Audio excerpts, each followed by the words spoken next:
Hello, my name is Fabiola, and your name is? My name is Seamus McGrenery. I'm from Ireland. You are from Ireland, also with the documentary film here? We're here pitching a documentary, yes, a documentary called The Shamrock and the Swastika, which is a very interesting story. It's about the links between the IRA and the Nazis in the 1930s and in the Second World War.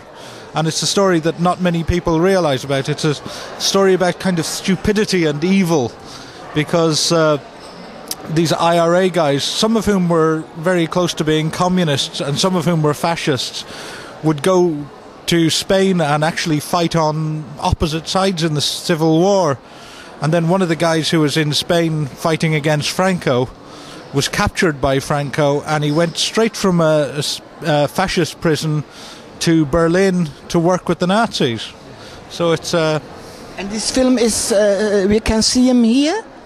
We're showing some clips here So I mean, we're showing clips of a wonderful film that was made, a wonderful propaganda film that was made by the Nazis called Mein Leben für Irland, which imagined that the IRA were this huge army that would rise up and fight against the British and help the Nazis win the Second World War, which of course was a stupid fantasy, we're all glad to say.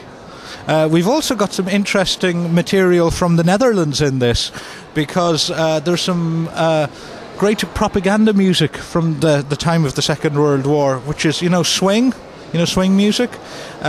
And the Nazis had the swing orchestra of the Netherlands, who had this wonderful song that goes, "Let's go bombing," and had lyrics like let's go bombing, let's kill women and children too.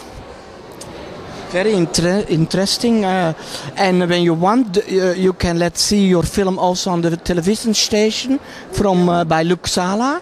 So that will be not a problem. Yeah, well, we'd hope it will be on television stations all over the world eventually.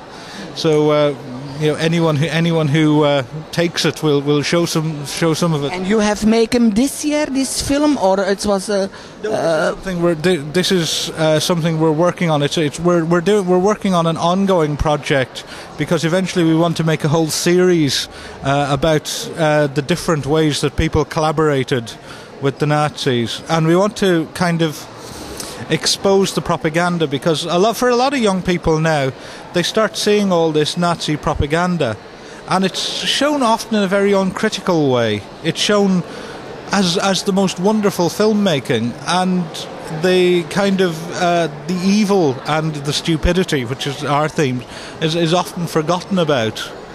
So we want to kind of remind audiences that these people weren't just guys who went marching around in wonderful uniforms in neat lines, that there was a lot of other things going on. And I think you have to have some sort of purpose like that if you want to make documentaries eventually. And was that your first film, or you have now made other films? Oh no, we've made a lot of films in Ireland. The series I was working on, this is a historical series, and we're actually working on another historical program at the moment on Irish migrant workers. And the other kind of films we're making, we always make documentary films, so it can be anything. We made a series about some of the real changes that are happening in communities in Ireland, because Ireland is a country that's gone through enormous social as well as economic change.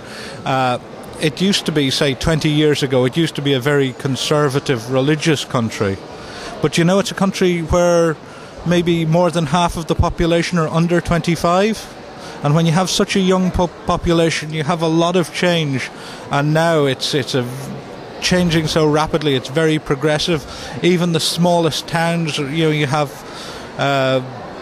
kind of things that you wouldn't have even in a lot of other places in Europe. You have yoga workshops and 15 varieties of cappuccino, even in a little village somewhere in the west.